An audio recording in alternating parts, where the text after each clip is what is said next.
Hello everyone, welcome to my mini vlog. आज का मौसम बहुत ही अच्छा है तो हम अपने स्कूटी निकालते हैं और चल देते हैं कहीं ट्रैवल करने। और जब मौसम अच्छा हो तो कहीं नेचर वाले जगह पे जाना बहुत ही ज़्यादा अच्छा लगता है।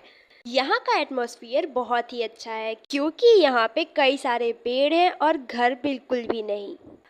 और इतने अच्छे रोड पे और अच्छा लगता है जब खुद स्कूटी चलाना हो, इसीलिए मुझे ये ट्रिप बहुत ही अच्छा लगा। इसके बाद यहाँ पे हल्की बारिश स्टार्ट हो जाती है। वीडियो पसंद आई तो लाइक कीजिएगा और चैनल को सब्सक्राइब कीजिए। Thanks for watching.